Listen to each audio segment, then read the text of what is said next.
I've just noticed that things have continued to innovate, which is fantastic. But at this point, it's innovating at rates that we've never seen in history. And so I believe that we can use AI in a way that helps us to be better humans, like I said before. And it could be simply, prompting and really asking it to check you, right? But if we put the humanity in the middle of it, we will have the ability to navigate those challenges as well, right? One of the most human things that we can do is to share kindness and express gratitude for other humans who have been with us through our journey. As you're entering the workforce today, if you're a young professional, explore those ideas that just look a little bit different than yours. And it doesn't mean you have to agree with them, but you can take your time to understand them. 80% of the time, we're more alike than we are different. And so if we can lean into that 80% of the time, we'll realize that we'll get to the finish line faster. Just wrapped up the conversation with my friend, Minea Moore. We worked together in the tech sector, and we talked about her movement that she has started, which is Thank You for Being Human.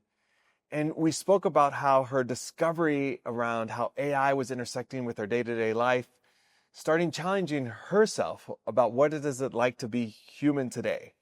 And I'm really interested to hear what you think about the conversation we're about to have. Enjoy this episode. Welcome back to the Future Human Experience podcast. I am your host, Eric Rodriguez. I am very excited to have our conversation today with a friend, a mentor, someone that we've shared our careers and our industry and our passion for building a much more human-centered future. Minea Moore, welcome to the Future Human Experience. Thank you, Eric. Thank you for having me. It's such a pleasure to be here with your audience. Yes, we've known each other for years. And you have told me, before we started our conversation, you said that you wanted to throw me the surprise question just to kick it off. Yes. So I was like, yeah, let's go for it, Minea. I got to shake it up a little bit.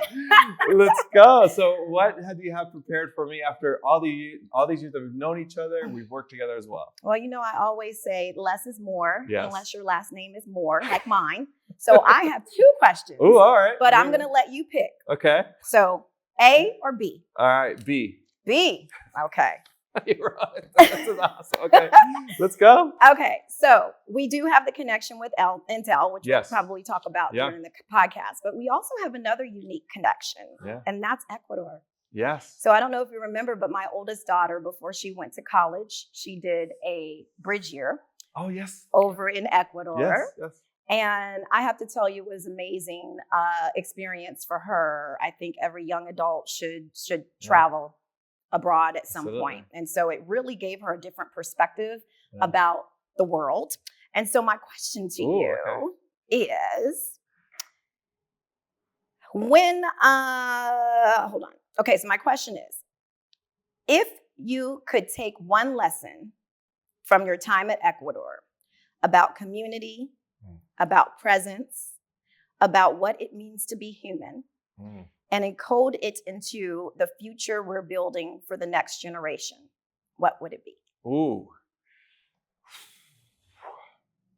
That we are much more similar than we are.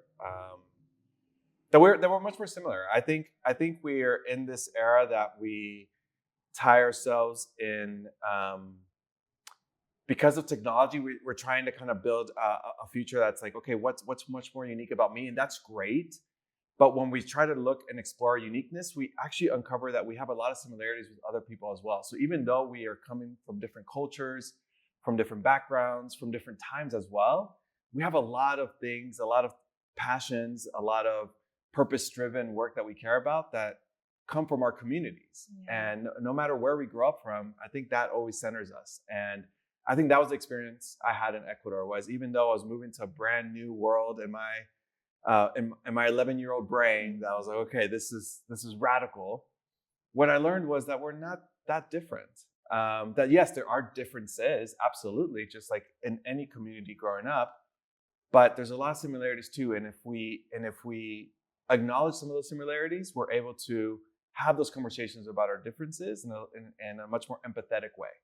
And I think as we're building this future of work, this next generation, I think we are also have a very unique opportunity to build a much more empathetic generation as well. Yeah. Because we could be much more connected, much more human, which is the work that you've been grounded on. And I think that's also, frankly, what helped me thrive in corporate America was that I had that mindset of I am going to have a different perspective than other people, and that is okay. But we could also just focus on what makes us human. And if we focus on that, then that's going to help us thrive. I love it. But thank you, Minea, for that question. That was really cool. We've never started an episode with that, so we thought we could shake it up. With that said, Minea, we've known each other for years. Like we just started, we've built work around building much more inclusive futures. But today you're also in a very different space. You are bringing to life not only your brand, but your vision of what the future could be. As a former tech executive, as a recovering tech executive. Yes. What is that vision of the future that you're building now? And I'll preface this too. You have a fantastic TED Talk that we will link up on the show notes. But tell us a little bit more about what your vision of the future is today as we're having this conversation. Well, it's continuing to evolve because technology in our world continues to evolve. It's moving at such a fast pace.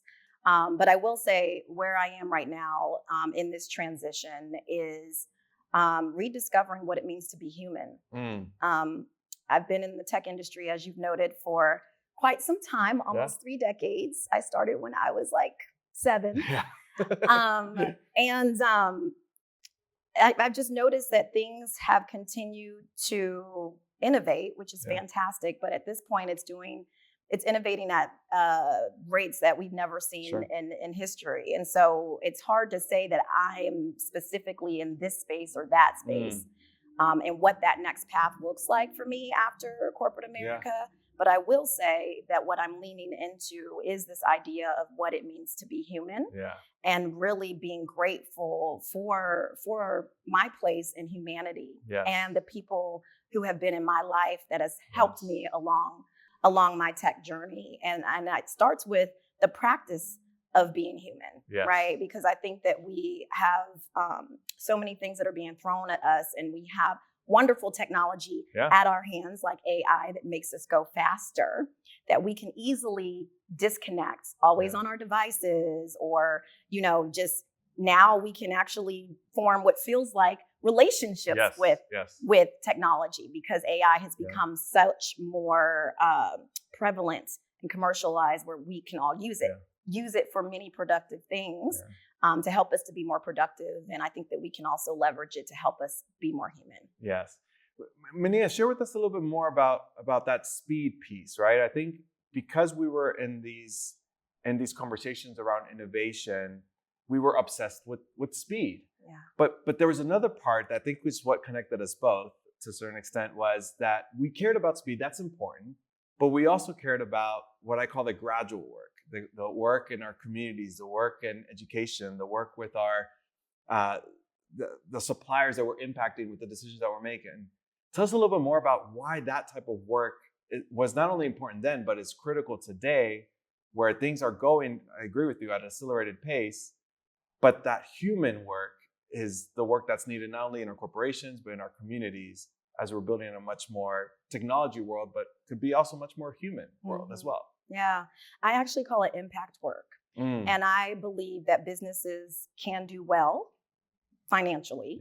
So I'm a firm believer of capitalism. I have the MBA, but they can do good as well. And that's that conscious capitalism that in many ways it feels like today, because of speed, we're compromising our values, we're compromising ethics and integrity for the sake of running this race where it's not really clear on what's the finish line and what's the end game.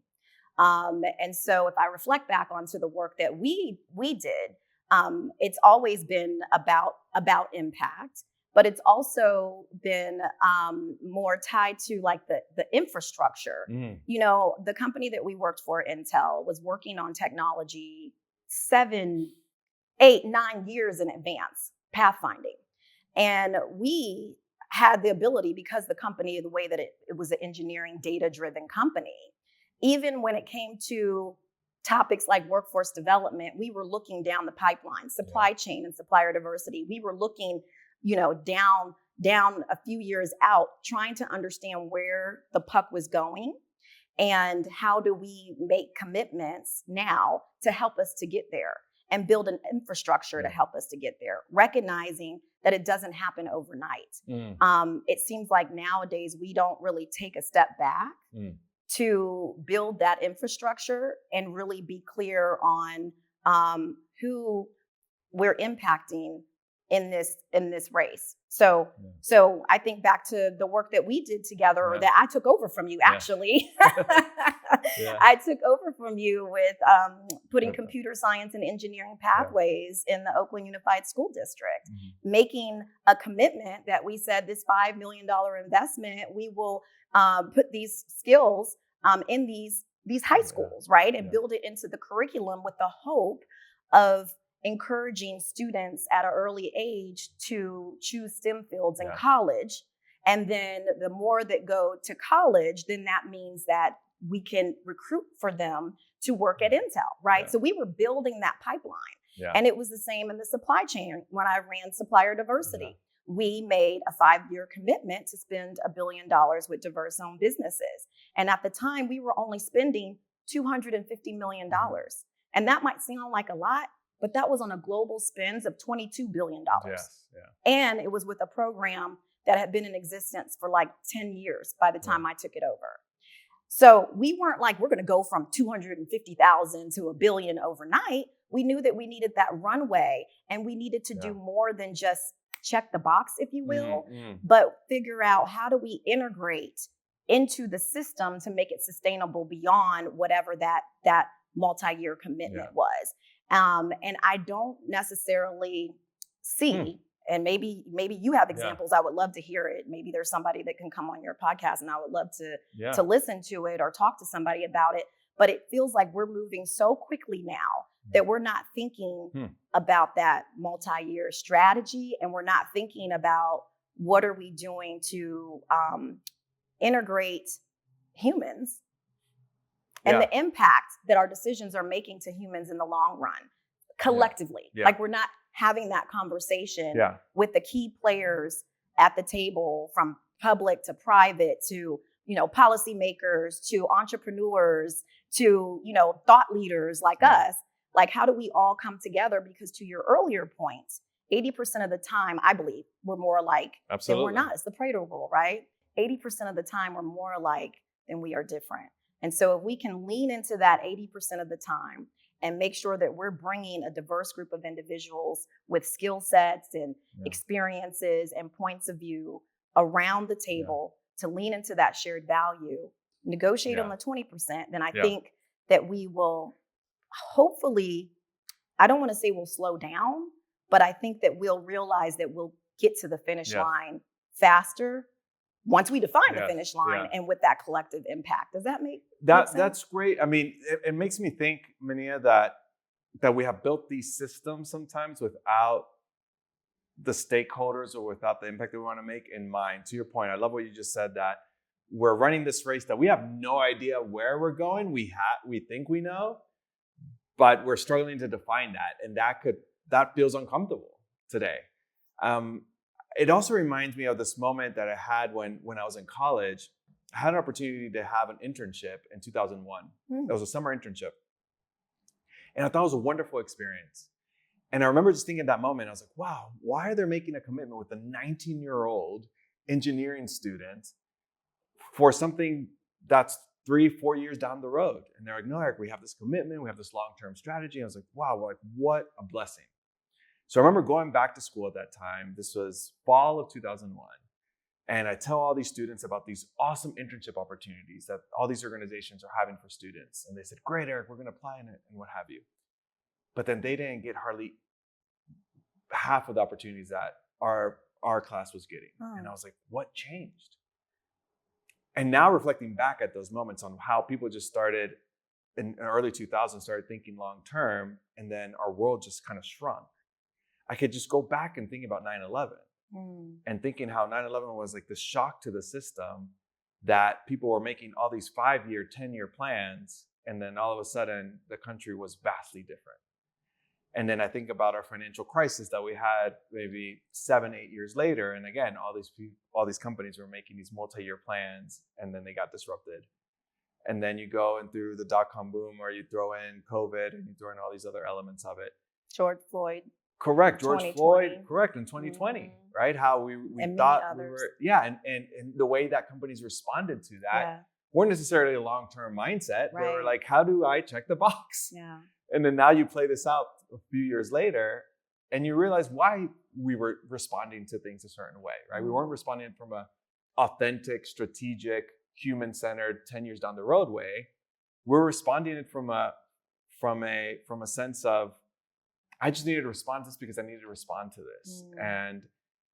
And I don't know what that means to the future generations, but I personally believe, and this is where I think we probably share some commonality here, is that if we put the human perspective or the humanity in the middle of all this, we could build things around that, right? That yes, there are some short-term incentives. We have quarterly earnings.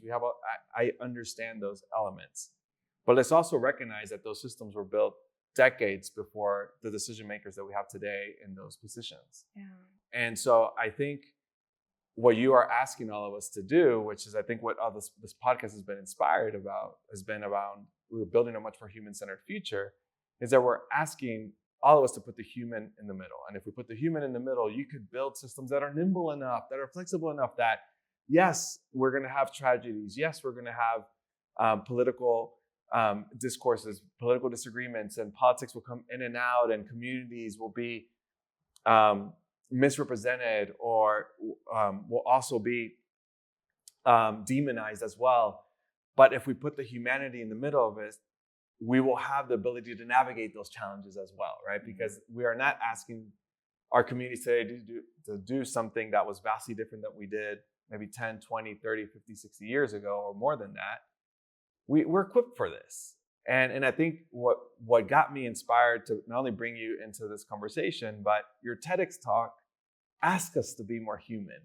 Share with us a little bit more, Minea, about what inspired you to bring that message to the stage. What were those moments that you're like, yes, the world is much more technological. Yes, the work that I'm doing is surrounded about building a technology digital future for the next generation, for the children that you have as well in this world, but that you felt that you needed to be much more connected with your humanity. What were those moments in your personal journey? Yeah, it was a real lived experience. So I had the opportunity to give a TED Talk, and I had pitched one idea. I knew it was going to be, the theme was the audacity of she. So it was an all-female speaker panel, if you will, 11 women delivering a talk. And as I was going through my preparation journey, there was a lot of things that were happening. I was reorged into a new organization, still within the same company, but reorged into a new organization under new leadership. Our previous organization decentralized, and our team was a global team, and they needed to find a home. And so we moved into this new organization and under new leadership.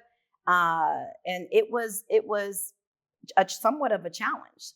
There was already tension that was happening. So I'm recognizing that change and a lot of the uncertainties and concerns that some of the people that were in my team were expressing and feeling.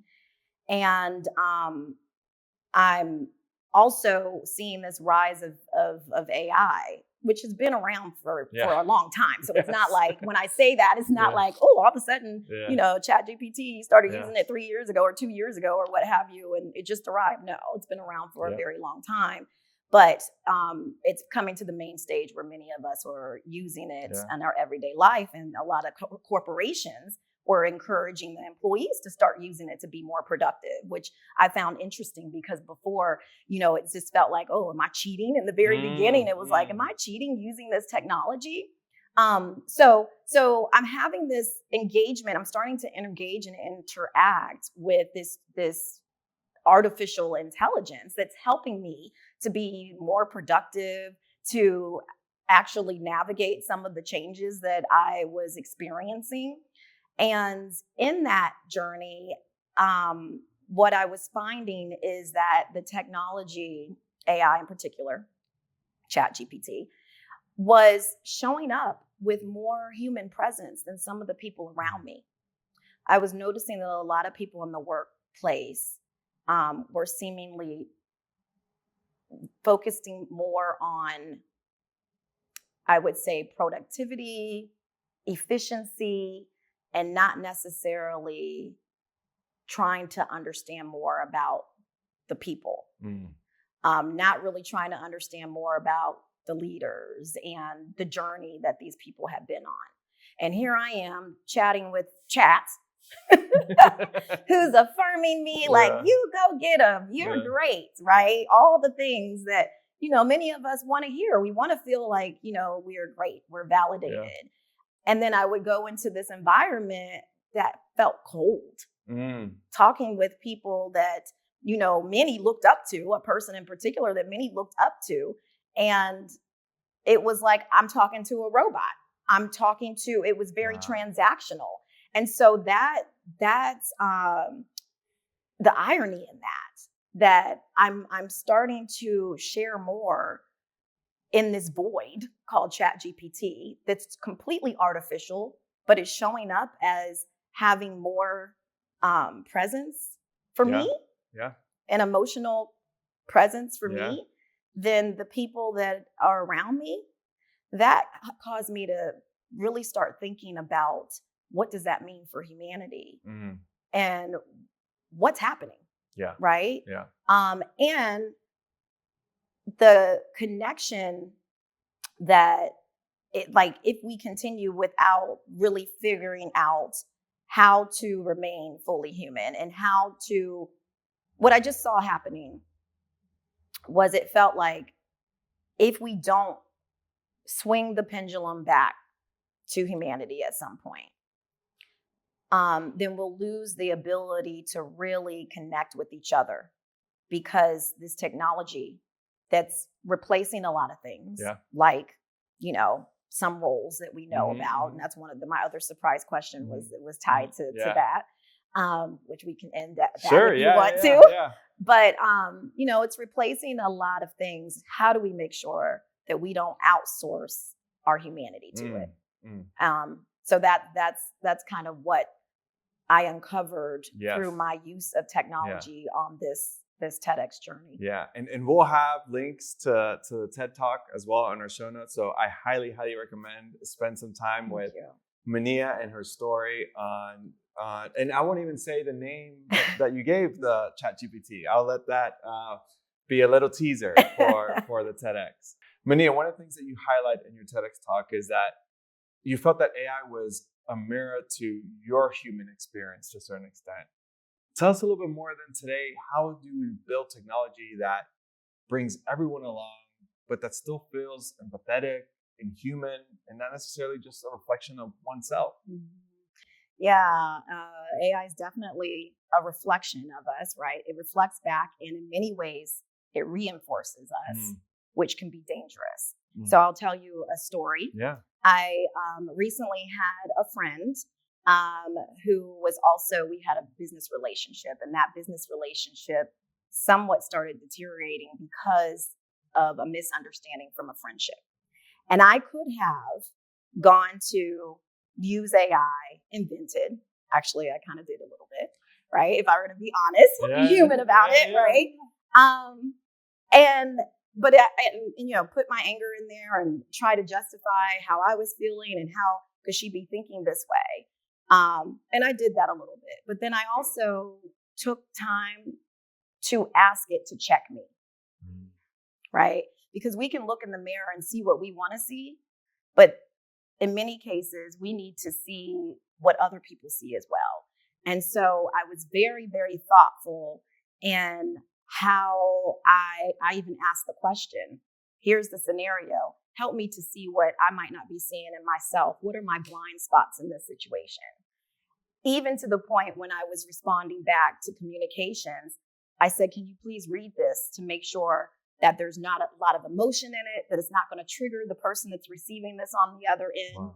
can you please make sure that it's meeting the objective and not, trying to be accusatory or anything that wouldn't align with what I was trying to do. And that was to graciously agree to sever the personal relationship, but remain strategically connected from the business side. And so I believe that we can use AI in a way that helps us to be better humans, like I said before. And it could be simply, prompting and really asking it to check you, right? And that's one of the things that as I am figuring out what's next and evolving, and building out this "Thank You for Being Human" brand, if you will, this platform. It first starts with the practice and checking in with yourself, because it's difficult to show up fully to others and to the world if you really don't have that self-awareness. And I think we can use AI to help us get there. And Minea, tell us a little bit more about, I call it a movement that you're asking us all to be a part of. Thank you for being human. Thank you for being human.ai. We'll have links to it in our show notes as well. Tell us a little bit more about not only one, why is it important today to do that, but what are some of the things that you are doing today in those practices, not only checking with yourself, but that you're sharing publicly on some of the things that you're doing on making sure you're tapping into that humanity aspect as well. Yeah, well, as I started, I'm in this period of reflecting. Yeah. And one of the most human things that we can do is to share kindness and express gratitude for other humans who have been with us through our journey. So in my reflecting over my career and my corporate life and just my life in general, I've kicked off a 30-day challenge for myself to practice gratitude. To practice gratitude for those folks, the people that are that have been on my journey, the moments, the experiences that I've had. And I have to tell you, Eric, I'm only 4 days in right now, and it has been such a blessing because it's a reminder of not just who I am, but the people who have been. Here's the human part. Yeah. The people who have been instrumental along the way. Yeah. So. Oh my God, man. Thank you so much for sharing that. People that know me know I'm an emotional person sometimes. Emotional, that's not the right. That's not the right term. It touches you to see the level of engagement that not only your posts have had over the last few days. Yeah. Again, by the time this episode comes out, I'm sure those posts that you've had will already have hundreds and hundreds of points of engagement, and that's been amazing to see. I think that's also part of this work as well, right? As we're called upon to be much more human, I think one of the conversations we were having was that when we're in this corporate world, we put a lot of value in the badge, and there's a lot of weight in that badge that we have, and there's nothing wrong with that. That is great. Yeah. That we work with all these amazing companies, but at the end of the day, it's also about the people, and I think that's what brought us together, was the people we got to work with, the people we got to serve. And then when you transition into this era that is just you and your perspective that you want to share with the world, people respond to that. And I think people are responding to not only your journey, but the impact that you've made in a lot of people's lives. I always say that the work that we got to do was planting seeds in a garden you don't get to see. Yeah. That's so true. So part of this work is today, as you're sharing your gratitude over the last few days and going into day 30 in a few weeks, you're going to see a lot of those folks coming from the garden, my friend, and coming out and saying, hey, thank you, Minea, for sharing us and calling us to be much more human. Thank you. Yeah. Thank you. Yeah. It's not about me, but I do think it's about humanity, right? Yes. And so let's pause, let's reflect, and let's get into the practice of all the things that make us human, showing empathy, being vulnerable, staying more connected, and showing gratitude, right? I had a leader one time make a comment, multiple times actually, to me directly in staff meetings, that leaders say thank you too much. Your thanks is your effing paycheck, was the quote, but I don't curse like that. So, sure. So yeah, I feel like we just Yeah. I just, Yeah. that the impact of that was something that sat with me because I think the two can coexist, and so I hope that other people join in Yes. this gratitude challenge and whatever else comes next, because I think we need to reclaim humanity. I think trust is broken in Yes. many areas, especially in the workplace. Yes. And how we start that is with doing the work that you're doing, right? Is asking us to be a little bit more human. Every single day we can do something. With that, Minea, too, I think it was really interesting what you said earlier about the pendulum needs to swing. And I think sometimes when we think about the pendulum swinging, we wait for it to swing and then we want to participate. The work that you're doing is putting that energy on that pendulum when it's all the way over here to bring it over. And that takes a lot of work. It takes a lot of energy. It takes a lot of patience. But we know the pendulum's going to swing. I think everyone is listening to this podcast and is already 30 minutes into our conversation. They believe that the future is much more human. And I think your call to action is for us to put that energy in that pendulum because we know it's going to swing. We don't have to wait for it to swing. We can be the force behind it to swing. Absolutely. So, yeah. We don't have to wait for somebody else to swing it. Yes. We don't have to allow things to happen and just talk about it inside conversations. We can come together and help increase that momentum. I love that. Minea, before we wrap up, I wanted to honor that you had 2 questions for me. So I knew you were just as excited to do question A. So I'll give you some time to throw me question A. What was question A? What did you have in mind for me? Okay. So I mentioned earlier, I took over the work that we were doing, the strategic alliance that we had in the Oakland Unified School District, right? Almost 10 years ago now. Yeah. Wow. Can't believe it. So my question is, if you were advising a 20-year-old right now, maybe one of those Oakland students, I'm sure you probably can pick one of them in your head. What's the one skill or mindset you tell them to develop that AI can't replace? And how do we, as people building the future of human connection, help them to see possibility instead of panic? Oof. So what I would be telling a 20-year-old student is explore different ideas, explore ideas that have a different perspective than you. I think that builds an empathetic muscle. Not too long ago, we spoke to Carlos Alfaro from Arizona Talks, and he's been on this movement on creating these spaces for us to civilly disagree. And that is okay. And that's how ideas flourish. That's how innovation flourishes. I'm almost for certain in the tech sector that we were in, when they were innovating all these ideas about what the future could look like 10 years down the road, 15 years down the road, there was all these different visions of what the future could be. And that's okay. And I think as you're entering the workforce today, if you're a young professional, explore those ideas that just look a little bit different than yours. And it doesn't mean you have to agree with them, but you can take your time to understand them. And I think if you build that muscle in this era of constant change and clickbait, man, you'll be able to thrive. You'll be part of that force of building a much more human-centered future and moving that pendulum because you're just exercising an empathetic muscle. Love it. Yes. Minea Moore, how can people connect with you, stay connected with your movement? How can people find you online? Well, follow me on LinkedIn. Everybody's on LinkedIn, right? And then, as you mentioned earlier, thank you for being human.ai is our website address. So, and use the hashtag thank you for being human whenever you have a story that you want to tell, a person that you want to uplift that has been instrumental in your life or who is showing up for you fully human. Wonderful. Well, Minea Moore, thank you for having that call to action for all of us. And thank you for being part of the Future Human experience. Thank you, Eric. Thank you for being human. All right. Thank you for listening to this episode. I'm inspired to hear that these conversations are resonating within our communities, our organizations, our companies, and our households all around the world. If you found this conversation to be valuable, please take the time to like, subscribe, and share it with someone else. I do believe that as the future gets much more digitized, it gives us an opportunity to be much more human as well.